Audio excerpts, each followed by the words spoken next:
ನಮಸ್ಕಾರ, ನೀವು ನೋಡ್ತಾ ಇದ್ದೀರಾ ಸ್ಪಿ ಪ್ಲಸ್ ಕರ್ನಾಟಕ. ನಾನು ಅಕ್ಷತಾ ಗೌಡ. ಮಂಡ್ಯ ಜನಗಳು ಛತ್ರಿಗಳು ನಿಲ್ಲಿಸಿ ಅಂತ ಹೇಳಿ ನಾನಲ್ಲ, ಡಿ ಕೆ ಶಿವಕುಮಾರ್ ಅವರು ಹೇಳಿದ್ದಾರೆ. ಸೊ ನಿಮ್ಗೇನು ಅನಿಸುತ್ತೆ? ಡಿ ಕೆ ಶಿವಕುಮಾರ್ ಅವರು ಒಬ್ರು DCM ಆಗಿ ನೆಕ್ಸ್ಟ್ CM ಆಗಬೇಕು ಅಂತ ಇರುವಂಥವ್ರು ಈ ಥರ ಒಂದು ಜಿಲ್ಲೆ ಜನಗಳ ಬಗ್ಗೆ ಈ ಥರ ಹೇಳ್ತಾರೆ ಅಂತಂದರೆ ಸೊ ಏನು ಅನಿಸುತ್ತೆ? ಬನ್ನಿ ಇದ್ರ ಬಗ್ಗೆ ಜನಗಳು ಏನು ಹೇಳ್ತಾರೆ ಅವ್ರನ್ನೇ ಮಾತಾಡ್ಸೋಣ. ಸರ್, ಇವಾಗ ಮಂಡ್ಯ ಜನಗಳು ಛತ್ರಿಗಳು ನಿಲ್ಲಿಸಿ ಅಂತ ಹೇಳಿದ್ದಾರೆ. ಸೊ ಏನ್ ಅನ್ಸುತ್ತೆ ಒಬ್ರು DCM ಆಗಿ ಈ ತರ ಹೇಳೋದು? ಅವನು ಪ್ರಾಡು ಅಂತ ಹೇಳ್ತೀನಿ. ಡಿ ಕೆ ಶಿವಕುಮಾರ್ ಒಬ್ಬ ಪ್ರಾಡು. ಅವನು ಆ ಮಾತಾಡಿದ್ದೆ ತಪ್ಪು. ಅವನು ಮುಂದೆಗೆ ಚೀಫ್ ಮಿನಿಸ್ಟರ್ ಆಗೋನು ಆ ಥರ ಮಾತಾಡ್ಬೋದು ಅವನು ಅಂತ ನನ್ನ ಅಭಿಪ್ರಾಯ. ಕೆಟ್ಟದ್ದೇ ಅವನು ಮಾತಾಡಿರೋದು ಅಂತ. ಈ ಹಿಂದೆ ಕೂಡ ತರ್ಲೆಗಳು ಅಂತ ಹೇಳಿದ್ರು ಮಂಡ್ಯ ಜನಗಳಿಗೆ. ಸೊ ಇವಾಗ ಮತ್ತೆ ಹೇಳಿದ್ದಾರೆ. ಈ ತರ ಹೇಳಿಕೆಗಳನ್ನ ಕೊಡೋದು ಒಂದು ಸ್ಟೇಜ್ ಮೇಲೆ ಎಷ್ಟು ಸರಿ ಅಂತ ಅನ್ಸುತ್ತೆ? ಕರೆಕ್ಟ್ ಇಲ್ಲ ಅನ್ನಿಸ್ತದೆ. ಕರೆಕ್ಟ್ ಇಲ್ಲ. ಅವ್ನು ಮಾತಾಡೋದು ಭಾರಿ ತಪ್ಪು. ಸಮಯ ಕೇಳಬೇಕು ಅವರು. ಒಬ್ಬ ಚೀಫ್ ಮಿನಿಸ್ಟರ್ ಆಗೋನು ಈ ಥರ ಎಲ್ಲ ಮಾತಾಡಿದ್ರೆ ಇನ್ನು ಮುಂದಕ್ಕೆ ಯಾವ ಜನಕ್ಕೆ ಯಾವ ಥರ ನಡ್ಕೊಂತಾನೆ. ಇವಾಗಲೇ ಇದ್ದಾರೆ, ಏನಿಲ್ಲದೆ ಇವಾಗಲೇ ನಡ್ಕೊತಾ ಇರೋನು. ಆ ಸಿದ್ದರಾಮಯ್ಯ ತುಣಿಯಕ್ಕೆ 28 ಆಟ ಆಡ್ತಾವನೆ. 28 ಆಟ ಆಡ್ತಾನೆ. ಇವ್ನು ಹೋಗ್ಬಿಟ್ಟು ಚೀಫ್ ಮಿನಿಸ್ಟರ್ ಆಗಬೇಕಾ? ಜನಗಳ ಬಗ್ಗೆ ಅಭಿಪ್ರಾಯ ಇರ್ತದೆ ಇಲ್ಲ. ಒಂದು ಬಾಯಿ ಬಂದಂಗೆ ಮಾತಾಡ್ತಾನೆ. ಒಬ್ಬ ರೌಡಿಗಳು ಬಂದಂಗೆ ಬರ್ತಾನೆ ಎಲ್ಲ ಸ್ಟೇಜಿಗೆ ಬರಬೇಕಾದ್ರೆ. ಇದು ಏನ್ರಿ ಬರೋದು? ಸೌಜನ್ಯ ಬಿಡ್ಬೇನ್ರಿ ಬರೋಕ್ಕಾರೆ ಒಂದು. ಈ ಥರ ಎಲ್ಲ ಮಾತಾಡ್ತಾರೆ ಯಾರ್ಯಾರು. ನಾವು ಮಂಡ್ಯದವರೇ. ಅವ್ರು ಒಬ್ಬನೇ ಎಲ್ಲ ಮಂಡ್ಯದವರು. ನಾವು ಮಂಡ್ಯದವರೇ. ಆ ಕುಮಾರಸ್ವಾಮಿಯಲ್ಲಿ 28 ಆಗದೇ ಇರೋದ್ರಿಂದ 28 ಅವತಾರ ಆಡ್ತಾನೆ ಕುಮಾರಸ್ವಾಮಿ ಮೇಲೆ. ಇಂಥವ್ರಿಗೆಲ್ಲ ನಾವು ಚೀಫ್ ಮಿನಿಸ್ಟರ್ ಮಾಡೋಕ್ಕಾಯ್ತದ? ದಯವಿಟ್ಟು ಇವಾಗ ಹೆಂಗವನ ಹಂಗೆ ಇದ್ಬಿಡಲಿ. ದಯವಿಟ್ಟು ಅವರು ಸಿದ್ದರಾಮಯ್ಯನೇ ಇರಲಿ. 5 ವರ್ಷ ಹೆಂಗೋ ಆಳ್ಕೊಡೋಯ್ತಾರೆ. ಇತ್ತೀಚೆಗೆ ರಾಜಕೀಯ ವ್ಯಕ್ತಿಗಳಿಗೆ ಮಾತಿನಲ್ಲಿ ಇಡ್ತಾ ಇಲ್ಲ ಅಂತ ಅನ್ಸುತ್ತಾ? ಇಡ್ತಾ ಇದೆ. ಯಾಕೆ ಹಿಂಗೆ ಛತ್ರಿಗಳು ಅಂತ ಬೈಯೋರು? ಇಡ್ತಾ ಇಲ್ಲದೆ ಇರೋದ್ರಿಂದನೇ ಬಾಯಿ ಹೋದಂಗೆಲ್ಲ ಮಾತಾಡ್ತಾರೆ. ಅವನ್ಯಾರೋ ಇನ್ನೊಬ್ಬ ನರೇಂದ್ರ ಸ್ವಾಮಿನ ಯಾರೋ ಒಬ್ಬ ಅವನೊಬ್ಬ ವಿಧಾನಸಭೆ ಒಳಗಡೆನೆ ಬಾಯಿ ಬಂದಂಗೆ ಬೈತಾನೆ ಪಬ್ಲಿಕಲ್ಲಿ ಮಾತಾಡೋದಂಗೆ. ಈ ನಮ್ಮ ಹತ್ರ ಪುಟ್ಟ ಬಂದು ಕೂತಿರೋರೇ ಪರವಾಗಿಲ್ಲಪ್ಪ. ಸೌಜನ್ಯ ಇದೆ ನೋಡಿ. ಫ್ರೆಂಡ್ಸ್ಗಳು ಎಷ್ಟು ಜನ ಫ್ರೆಂಡ್ಗಳಿದ್ದೀವಿ. ನೆಮ್ಮದಿಯಾಗಿ ಕೂತಿದ್ದೀವಿ ಕಾಫಿ ಕುಡ್ಕೊಂಡು ಅರ್ಧವ ಅಲ್ವಮ್ಮ. ಹಂಗಂದು ಒಬ್ಬ ಜನಪ್ರತಿನಿಧಿಯಾಗಿ ಹಿಂಗೆಲ್ಲ ಬಾಯಿ ಹೋದಂಗೆಲ್ಲ ಮಾತಾಡಿದ್ರೆ ಜನ ಏನು ತಿಳ್ಕೊಳ್ತಾರೆ? ಕಾಂಗ್ರೆಸ್ ಓಟ್ ಹಾಕ್ತಾರ ಹಿಂಗೆಲ್ಲ ಮಾತಾಡಿದ್ರೆ? ಯಾವುದಾರ ಕುಮಾರಸ್ವಾಮಿಯಲ್ಲಿ ಈ ಥರ ಎಲ್ಲ ಮಾತು ಬಂದಿದೆಯಾ? ಮತ್ತೆ ಕಳೆದ ಸರಿ ಕೂಡ ಮಂಡ್ಯ ಜನಗಳು ತರ್ಲೆಗಳು ಅಂತ ಹೇಳಿದ್ರು ಇದೇ ಡಿ ಕೆ ಶಿವಕುಮಾರ್ ಅವರು. ಇವಾಗ ಛತ್ರಿಗಳು ಅಂತ ಹೇಳಿದ್ರು. ಒಬ್ರು DCM ಆಗಿ ಯಾಕೆ ಮಂಡ್ಯ ಜನಗಳಿಗೆ ಈ ತರ ವರ್ಡ್ಸ್ ಗಳನ್ನ ಯೂಸ್ ಮಾಡಿ ಮಾತಾಡ್ತಿದ್ದಾರೆ ಅಂತ ಅನ್ಸುತ್ತೆ ನಿಮ್ಗೆ? ಇರೋ ಓಟ್ಗಳು ಕಳ್ಕೊಳ್ಳೋದಕ್ಕೆ. ಅಪ್ಪಿತಪ್ಪಿ ಮೊನ್ನೆ ಎಲ್ಲ ಯಾವ MLA ಗೆದ್ದಿದ್ರಲ್ಲ ಅವರೆಲ್ಲ ಸೋಲ್ಸಕ್ಕೆ ಇವ್ರ ಮೇಲೆ ಜಿದ್ದಿರ್ಬೇಕೇನೋ. ಅದಕ್ಕೆ ಕುಮಾರಸ್ವಾಮಿ ಗೆದ್ದವರಲ್ಲ, ಅದಕ್ಕೇನಾದ್ರು ಮಾಡ್ತಾವ್ ಹಿಂಗೆ ಅಂತ ನಾನು ಅಷ್ಟೇ ಅಮ್ಮ. ಇನ್ನೇನು ಒಳ್ಳೆ ಮಾತಾಡೋಕೆ ಹೇಳಿ ಹೋಲಿ. ನಿಮ್ಮ TV ಯಾವ ಟಿವಿಯವ್ರು ನೀವು? ಕರ್ನಾಟಕ ಬರ್ತಾ ಇಲ್ಲ. ಟಿವಿ ಬರ್ತಾ ಇಲ್ಲ. ಸರ್, ಮಂಡ್ಯ ಜನಗಳು ಛತ್ರಿಗಳು ಸಾಕು ನಿಲ್ಸಿ ಅಂತ ಹೇಳಿ ಡಿ ಕೆ ಶಿವಕುಮಾರ್ ಅವರು ಒಂದ್ ಸ್ಟೇಜ್ ಮೇಲೆ ಈ ವರ್ಡ್ ನ ಯೂಸ್ ಮಾಡಿದ್ರೆ ಒಬ್ರು DCM ಆಗಿ ಈ ತರ ಮಾತಾಡೋದು ಎಷ್ಟು ಸರಿ ಅಂತ ನಿಮಗೆ ಅನ್ಸುತ್ತೆ? ಈಗ ಅವ್ರ ಮಾತು ಹೇಳಿರೋ ಮಾತು ಸಮಯಕ್ಕೆ ಸಂದರ್ಭಕ್ಕೆ ಅನುಗುಣವಾಗ್ತಾ ಇಲ್ಲ. ಅವ್ರು ಯಾವ್ದಾರ ಸಮಯ ಸಂದರ್ಭ ಆಧರಿಸಿ ಹೇಳೋರು ಅದ್ರ ನಮ್ಗೆ ಗೊತ್ತಾಗಲ್ಲ. ಮಾತಿಗೆ ಮಾತಾಡೋ ಅಂಥ ಅವಶ್ಯಕತೆ ಅವ್ರಿಗೆ ಇರಲಿಲ್ಲ. ಆದ್ರೆ ಹೇಳೋರು ಯಾವ್ದ್ರ ವಿಚಾರವಾಗಿ ಹೇಳೋರು ಅಂತ ನಮ್ಗೆ ಅರ್ಥ ಆಗ್ತಾ ಇಲ್ಲ ಮೇಡಮ್. ಹಿಂದೆ ಕೂಡ ಹೇಳಿದ್ರು ಅಂದ್ರೆ ಮಂಡ್ಯ ಜನಗಳು ತರ್ಲೆಗಳು ಅಂತ ಹೇಳಿದ್ರು, ಇವಾಗ ಛತ್ರಿಗಳು ಅಂತ ಹೇಳ್ತಿದ್ದಾರೆ. ಅಂದ್ರೆ ಒಬ್ರು DCM ಆಗಿ ಒಂದು ಜಿಲ್ಲೆ ಜನಗಳಿಗೆ ಈ ತರ ಹೇಳೋದು ಎಷ್ಟು ಸರಿ ಅಂತ ಅನ್ಸುತ್ತೆ? ಡಿ ಕೆ ಶಿವಕುಮಾರ್ ವೇದಿಕೆಯಲ್ಲಿ ಹೋದಾಗ ಯಾವ್ದೋ ಒಂದು ಆ ಪ್ರದೇಶಕ್ಕೆ ಹೋಗಿರ್ತಾರೆ. ಅಲ್ಲಿರೋ ಜನಗಳನ್ನ ಒಂದ್ ಸ್ವಲ್ಪ ಗದರೋದಾಗ್ಲಿ ಇಲ್ಲ ಅವ್ರನ್ನ ಉಗಳೋದಾಗ್ಲಿ ಅವ್ರನ್ನ ಸ್ವಲ್ಪ ಹೇಳ್ಸೋದಾಗ ಮಾಡೇ ಮಾಡ್ತಾರೆ. ಅದ್ರಲ್ಲಿ ಕಾಮನ್ನು ಅದ್ರನ್ನೇನು ದೊಡ್ಡದಾಗಿ ಅದಕ್ಕೆ ಬೆಲೆ ಕೊಡುವಂಥದ್ದು ಏನಿಲ್ಲ. ಈಗ ಮಂಡ್ಯ ಜನಕ್ಕೆ ಅದನ್ನು ಅವಾಗ್ಲೂ ಹೇಳಿದ್ರು, ಇವಾಗ್ಲೂ ಅದನ್ನ ಹೇಳ್ತಾರೆ. ಮಂಡ್ಯ ಜನಕ್ಕೆ ಮಾತ್ರ ಯಾಕೆ ಈ ತರ ಅಂತ ಹೇಳಿ ಈಗ ಮಂಡ್ಯ ಜನಕ್ಕೆ ಯಾಕೆ ಹೇಳ್ತಾರೆ ಅಂದ್ರೆ, ಈಗ ಅಲ್ಲಿ ಅವ್ರ ಪಕ್ಷ ಸೋತೋಯ್ತು. ಅಲ್ಲಿ ನಮ್ಮ ಮಾಜಿ ಮುಖ್ಯಮಂತ್ರಿಗಳಾದ ಕುಮಾರಸ್ವಾಮಿ ಅವ್ರು ಗೆದ್ರು. ಆ ಒಂದು ನಮ್ಮ ಕೈಲಿ ಅಲ್ಲಿ ನಮ್ಮ ಇದು ನಡ್ಸೋಕ್ಕಾಗ್ಲಿಲ್ವಲ್ಲ, ನಮ್ಮ ಕ್ಷೇತ್ರ ಪಡೆಯೋಕ್ಕಾಗ್ಲಿಲ್ಲ ಅನ್ನೋ ಒಂದು ಹೊಟ್ಟೆ ಊರಿನೂ ಇರ್ಬೋದು. ಆ ಒಂದು ಚಾಲೆಂಜಿಂಗು ಇರ್ಬೋದು ಹೇಳಿದ್ದಾರೆ. ಇತ್ತೀಚೆಗೆ ರಾಜಕೀಯ ವ್ಯಕ್ತಿಗಳಿಗೆ ಮಾತಿನಲ್ಲಿ ಇಡ್ತಾ ಇಲ್ಲ ಅಂತ ಅನಿಸ್ತಿದ್ಯಾ ಸರ್?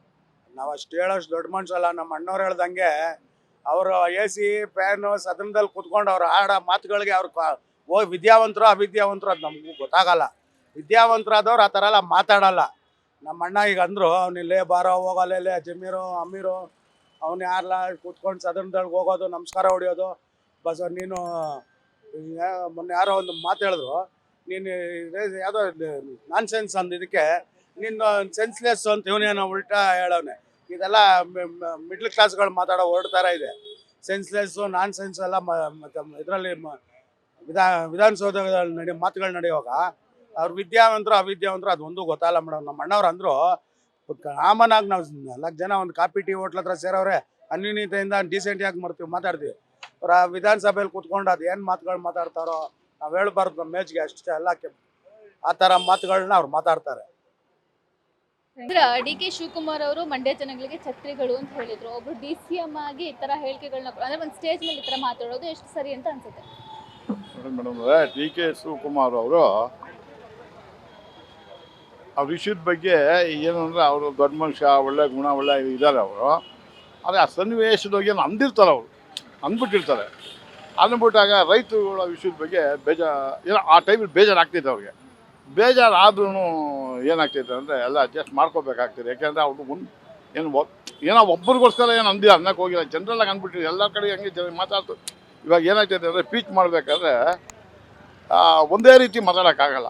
ಏನೋ ಡಿಫ್ರೆನ್ಸಾಗಿ ಮಾತಾಡ್ಬೇಕಾದ್ರೆ ಅಪ್ಪಿ ಈ ಥರ ಬಂದ್ಬಿಟ್ಟಿದೆ ಅಷ್ಟೇ ಮಾತು. ಅರ್ಥ ಒಂದೇ ಥರ ಅದೇನು ಹೇಳೋದಲ್ಲ ಚರ್ಚೆ ಅಂತ ಅಂದ್ಬಿಟ್ಟು ಏನು ಆ ಸನ್ನಿವೇಶ ಬಂದಿದೆ ಹೊರತು ಅದನ್ನು ತಪ್ಪಾಗಿ ತಿಳ್ಕೊಳ್ಳೋವಂಥದ್ದು, ಅದನ್ನು ತಪ್ಪಾಗಿ ತಿಳ್ಕೊಂಡು ಅದನ್ನ ಹೈಫೈ ಮಾಡಿ ಅದು ದೊಡ್ಡನ್ನು ಮಾಡಿ ಇದು ಮಾಡೋವಂಥದ್ದು ಏನೂ ಇರಲ್ಲ. ಅಲ್ಲಮ್ಮ ಒಂದೊಂದು ಕಡೆ ಮೀಟಿಂಗ್ ಹೋದಾಗ ಒಂದು ಸ್ವಲ್ಪ ಮಾತಾಡಬೇಕಾದ್ರೆ ಸ್ವಲ್ಪ ಏರುಪೇರು ಆಗ್ತಿದೆ ಅಲ್ವ, ಸ್ವಲ್ಪ ಏನಮ್ಮ ಸ್ವಲ್ಪ ಇದು ಏರುಪೇರು ಆಗ್ತಿದೆ. ಅದಕ್ಕೆ ಜನಗಳು ಪಬ್ಲಿಕ್ಸು ನಾವು ಅಡ್ಜಸ್ಟ್ ಮಾಡ್ಕೋಬೇಕು, ಅವರು ಅಡ್ಜಸ್ಟ್ ಮಾಡ್ಕೊತಾರೆ. ಏನು ಅಪ್ಪಿತಪ್ಪಿ ಅಂದಿದ್ದಾರೆ ಮಾಡಿದ್ದಾರೆ ಅದಕ್ಕೆಲ್ಲ ಬೇಜಾರು ಮಾಡ್ಕೊಳ್ಳೋಂಥ ವಿಷಯ ಅಲ್ಲಮ್ಮ. ಅಲ್ಲ ನಾನು ಹೇಳೋದು ಬೇಜಾರು ಮಾಡ್ಕೊಳ್ಳೋಂಥದ್ದಲ್ಲ. ಬಟ್ ಹಿಂದೆ ಕೂಡ ಮಂಡ್ಯ ಜನಗಳು ತರ್ಲೆಗಳು ಅಂತ ಹೇಳಿದ್ರು, ಸೊ ಇವಾಗ ಛತ್ರಿಗಳು ಅಂತ ಹೇಳಿದ್ರಪ್ಪ. ಅಮ್ಮ ಎಲ್ಲ ಅವ್ರು ಹೇಳ್ತಾರಮ್ಮ, ಇನ್ನಿನ ಸರಿ ಹೇಳಿದ್ರು ತಿರ್ಗಾ ಅಡ್ಜಸ್ಟ್ ಆದ್ರಲ್ಲ, ಮಾಮೂಲಿ ಆದರು. ಇವಾಗ ಅಂದವ್ರೆ ತಿರ್ಗಾ ಇನ್ನೊಂದ್ಸತಿ ಅಂದಾಗೆ ತಿರ್ಗಾ ಅಡ್ಜಸ್ಟ್ ಆಯ್ತಾರೆ. ಎಲ್ಲ ಒಂದೇ ನಮ್ಮ, ಯಾರು ಅಂತಂದರೆ ಜನಗಳು ಒಂದೇ, ಅವರು ಒಂದೇ. ಕಷ್ಟ ಸುಖ ಬೇಕು ಅಂದರೆ ಡಿ ಕೆ ಶಿವಕುಮಾರ್ ಹತ್ರ ಓಲೇಬೇಕು. ಸ್ವಾಮಿ ಹಿಂಗಾಗಿದೆ, ಮಂಡ್ಯಕ್ಕೆ ನೀರಿಲ್ಲ, ಅದಿಲ್ಲ ಇದಿಲ್ಲ, ಕಷ್ಟ ಇದೆ, ಬೆಳೆಗಳಿಗೆ ನೀರು ಹೋಗ್ತಾ ಇಲ್ಲ, ನಮ್ಗೆ ಏನು ಅವ್ರು ತಾನೇ ಹೋಗಿ ಕೇಳಬೇಕು ಮಾಡಬೇಕು. ನಮ್ಮ ಸಿದ್ದರಾಮಯ್ಯ ಇರ್ಬೋದು, ಡಿ ಕೆ ಅವರೆಲ್ಲ ರಾಜಕೀಯ ಅವೆಲ್ಲ ಮಾಮೂಲಿ. ನಮ್ಮ ಕಷ್ಟ ಸುಖಕ್ಕೆ ನಾವು ಹೋಗ್ಬೇಕು, ಅವ್ರನ್ನ ಹೇಳ್ತಾರೆ, ಅವ್ರು ಏನೋ ಅಂದಿದ್ದು ಅಡ್ಜಸ್ಟ್ ಮಾಡ್ಕೊಂಡು ಹೋಗ್ಬೇಕು. ಅದನ್ನು ದೊಡ್ಡದಾಗಿ ಸೀರಿಯಸ್ ತಗೊಂಡ್ಬಿಟ್ಟು ಏನಮ್ಮ ದೊಡ್ಡ ಮಾಡಿಕೊಂಡು ಸೀರಿಯಸ್ ತಗೊಂಡು ಮಾತಾಡೋ ಅಂಥದ್ದು ಏನಿಲ್ಲ ಏನಮ್ಮ. ಇವಾಗ ಮಂಡ್ಯದವ್ರಿಗೂ ಕಷ್ಟ ಇದೆ, ಎಲ್ಲ ಕಡೆ ಇಡೀ ಕರ್ನಾಟಕದಲ್ಲೂ ಕಷ್ಟ ಇದೆ. ಬೆಲೆ ಜಾಸ್ತಿ ಮಾಡ್ತಾನೆ ಮಾಡ್ತಾರೆ ಅಂದ್ಬಿಟ್ಟು ಗೌರ್ಮೆಂಟ್ ಅವ್ರು ಸಪ್ರೇಟಾಗಿ ತಂದ್ಕೊಡೋಕಾಗಿದ್ದ ದುಡ್ಡು, ಓಲಿ ಅವ್ರ ಮನೆಯಿಂದ ತಂದ್ಕೊಡೋಕಾಗಿದ್ದ, ಓಲಿ ಡಿ ಯಾರೇ ಆಗಲಿ ರಾಜಕೀಯದವರು ಅವ್ರ ಕೈಯಿಂದ ತಂದ್ಬಿಟ್ಟು ಮಾಡೋಕ್ಕಾಗಿದ್ದ. ಜನದ ಮೇಲೇ ಬಲ ಹೇಳ್ಬೇಕಲ್ವ ಅದು ಏನು ಗೊತ್ತಪ್ಪ, ಹಿಂಗೆ ಮಾಡ್ತಾರೆ, ಈಗ ಜಾಸ್ತಿ ಆಗ್ತಾಯಿದೆ, ಹಿಂಗೆ ನೀವು ಕುಡಿದು ಕೇಳ್ತಾರೆ. ಆಲ್ರೆಡಿ ಪುಕ್ಕಾಟೆ ಭಾಗ್ಯಗಳು ಕೊಡ್ತಾವ್ರೆ. ಪುಕ್ಕಾಟೆ ಭಾಗ್ಯ ಕೊಡ್ತಾ ಇರಬೇಕಾದ್ರೂ ಅದು ಬೇಕು, ಜಾಸ್ತಿ ಮಾಡೋಂಗಿಲ್ಲ ಅನ್ನೋಂಗೆಲ್ಲ ಯಾರನ್ನ ಕೈಯಿಂದ ಕೊಡೋಕ್ಕಂತೂ ಹೋಗಲ್ಲಮ್ಮ, ಯಾವ ಮಿನಿಸ್ಟರ್ ಆಗಲಿ ಯಾರೇ ಆಗಲಿ. ಅದಕ್ಕೆ ಏನೋ ಶಿವಕುಮಾರ್ ಅವರು ಅನ್ಬೇಕು ಅಂತ ಅಂದಿಲ್ಲ.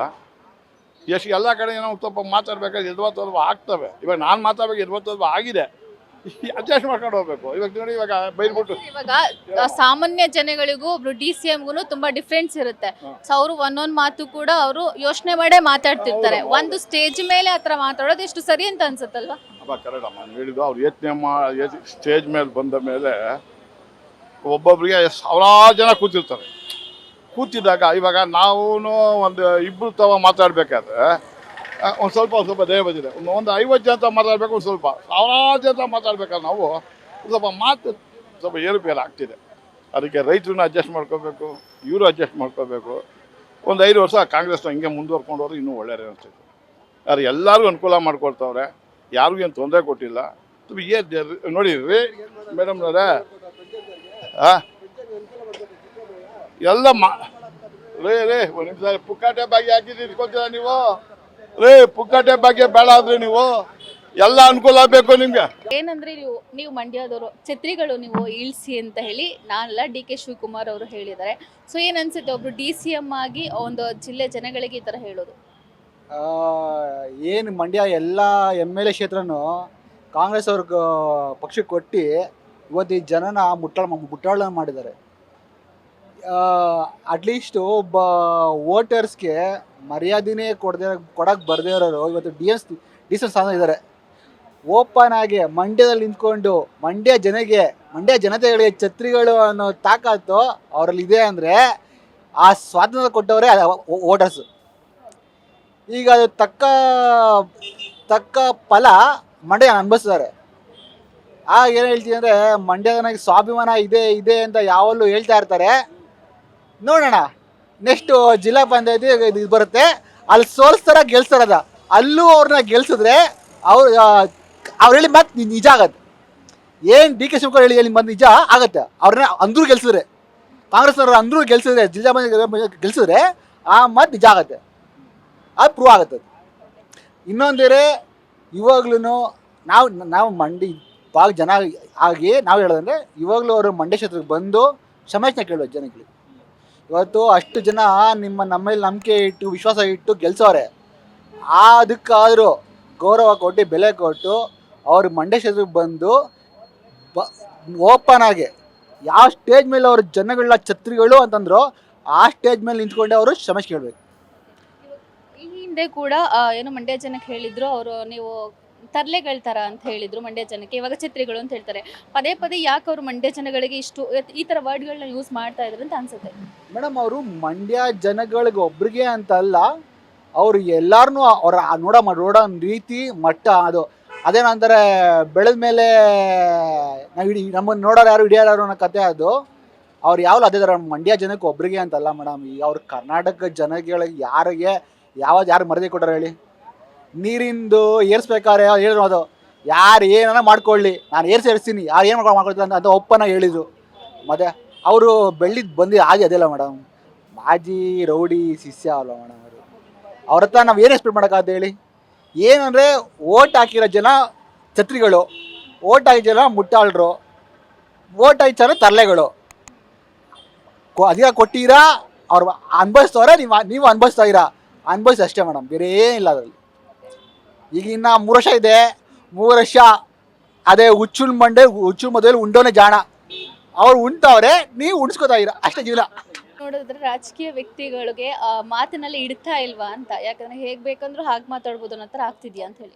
ಮೇಡಮ್, ಈ ಕಾಂಗ್ರೆಸ್ ಅವರು ಬಂದಾಗೆಲ್ಲ ಗೂಂಡ ರಾಜ್ಯ ಆಗಿದೆ. ಅದು ಇದೊಂದೇ ಟೈಮ್ ಅಂತಲ್ಲ, ಅವ್ರು ಸಪೋರ್ಟ್ ಮಾಡೋದು ಟೆರರಿಸ್ಟ್ಗಳಿಗೆ, ಟೆರರಿಸ್ಟ್ ಸಪೋರ್ಟ್ ಮಾಡೋದು ಭಯೋತ್ಪಾದಕರುಗಳಿಗೆ. ಅವ್ರೀಗ ಅನುದಾನಗಳು ಕೊಡ್ತಾ ಇರೋದು ಅಂಥವ್ರು ಬೆಳ್ಸೋಕ್ಕೇನೆ. ಇನ್ನು ಅಂಥವ್ರ ಹತ್ರ ನಾವು ಏನು ಎಕ್ಸ್ಪೆಕ್ಟ್ ಮಾಡ್ಬೇಡ? ವಿಧಾನಸೌಧದಲ್ಲಿ ಓಪನ್ ಆಗಿ ವಿಧಾನಸೌಧ ಶಕ್ತಿಸೌಧ, ನಮ್ಮ ರಾಜ್ಯ ಶಕ್ತಿಸೌಧದಲ್ಲಿ ಓಪನ್ ಆಗಿ ನಿಂತ್ಕೊಂಡು ಪಾಕಿಸ್ತಾನ ಜಿಂದಾಬಾದ್ ಅಂದವ್ರಿಗೆ ಅವರು ಜೈಕಾರ ಹಾಕ್ದವರು.